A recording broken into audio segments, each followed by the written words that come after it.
Skuad Garuda akan menghadapi tim Samurai Biru di lanjutan kualifikasi Piala Dunia 2026 zona Asia. Pelatih Sintayong mengakui Jepang adalah lawan yang sulit ditaklukkan. Lalu apa yang harus diwaspadai agar timnas bisa mencuri poin di laga pada 15 November nanti? Kami akan membahasnya saudara bersama pengamat sepak bola tanah air. Ada M. Kusnaini atau yang kerap disapa Bungkus. Bungkus, selamat petang, sehat-sehat selalu. Iya, selamat petang, Dipo.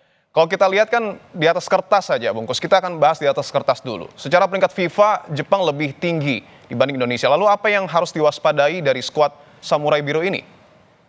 Iya, sebagai tim yang memiliki peringkat 15 di FIFA, Jepang ini kan sudah membuktikan kemampuan mereka dengan 7 kali ikut Piala Dunia ya. Itu saya pikir catatan yang membuat mereka ini ketika menghadapi Indonesia memiliki kepercayaan diri yang tinggi ketika mereka bermain di GBK. Nah, mungkin hal pertama yang harus dilakukan oleh pemain timnas Indonesia adalah tidak merasa silau dengan perbedaan yang sangat signifikan itu ya. Karena nomor satu, kalau tim sudah masuk lapangan dengan perasaan minder, perasaan rendah diri, itu akan sangat sulit mengembangkan permainan.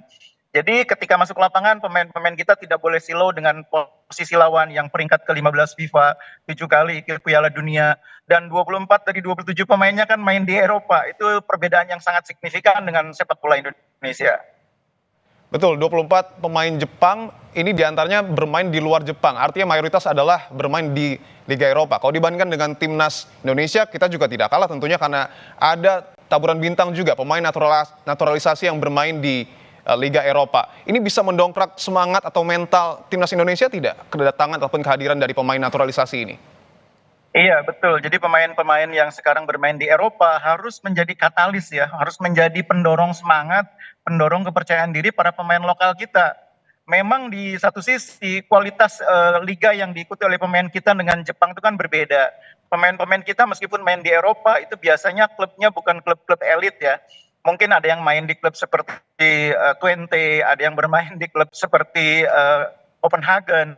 Itu bukan termasuk klub-klub elit Eropa. Beda dengan pemain Jepang. Ada yang main di Liverpool, ada yang main di Arsenal, ada yang main di Bayern Munchen. Itu memang kualitas klubnya saja sudah kelihatan berbeda. Tapi setidaknya pengalaman bermain di Eropa yang dibawa oleh Sandy Walsh dan kawan-kawan itu harus bisa mengangkat moral dan kepercayaan diri para pemain kita ketika bertemu dengan Kubo dan kawan-kawan. Baik, kalau kita lihat dari laga terakhir Bungkus melawan Cina, tentu kita berharap ada potensi setidaknya meraih poin pada saat nanti berhadapan dengan timnas Jepang. Kalau kita berkaca pada pertandingan sebelumnya melawan Cina, apa yang kemudian harus diperbaiki, apa yang harus dimatangkan jelang laga nanti melawan Jepang? Iya, yang pertama adalah soal kekuatan tim yang dimiliki oleh Sintayong. Dia kan sudah tahu persis kekuatan timnya seperti apa.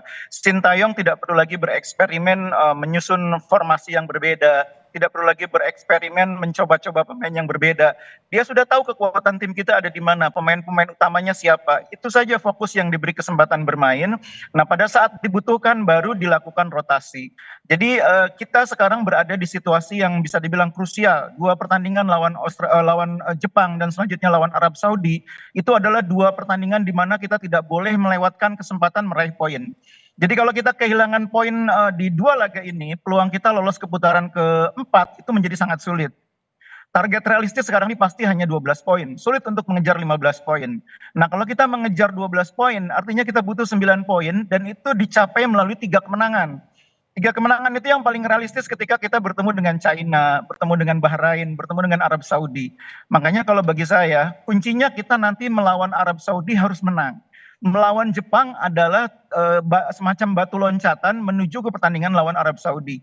Kita harus tampil bagus lawan Jepang, tidak boleh kalah kalau bisa meraih poin, sehingga ketika lawan Arab Saudi kepercayaan diri pemain sudah naik, sudah tinggi. Kalau lawan Jepang kita tidak tampil bagus, apalagi kalah banyak, itu akan mengganggu kepercayaan diri pemain.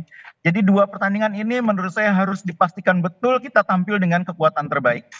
Tadi Anda membahas soal komposisi pemain. Informasi yang kami dapatkan bahwa Hilgers ini mengalami cedera. Kira-kira siapa yang dapat menggantikan posisi Hilgers di lini belakang, Bungkus?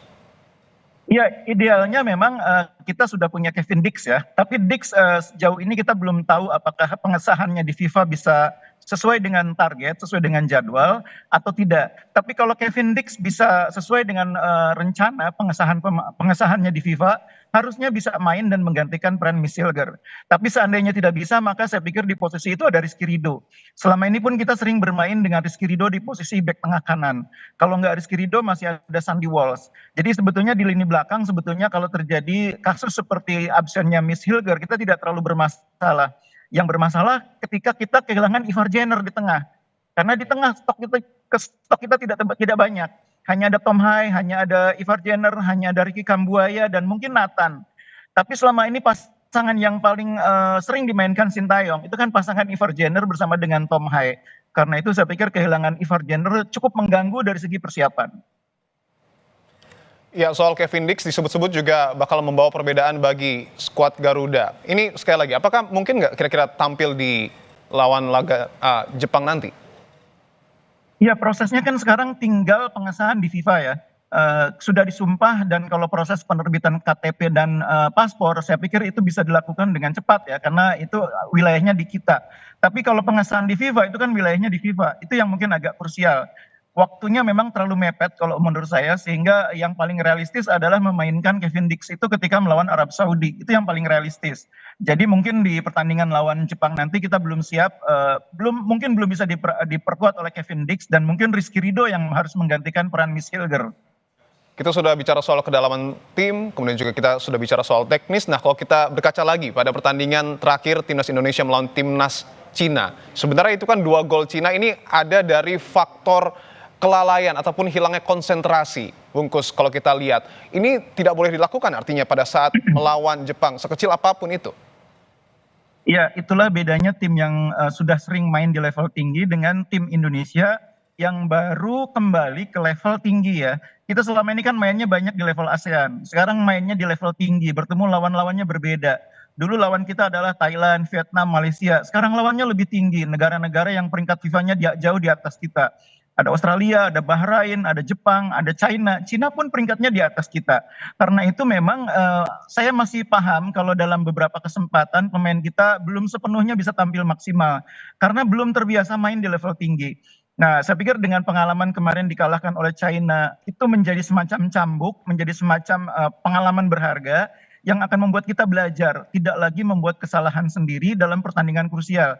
Jadi kalau pertandingan-pertandingan besar, pertandingan yang menentukan, itu kadang-kadang penentunya bukan beda kekuatan, tapi kesalahan kita sendiri. Kita tidak mampu konsisten, kita tidak mampu fokus, dan kemudian kesalahan itu dihukum oleh lawan.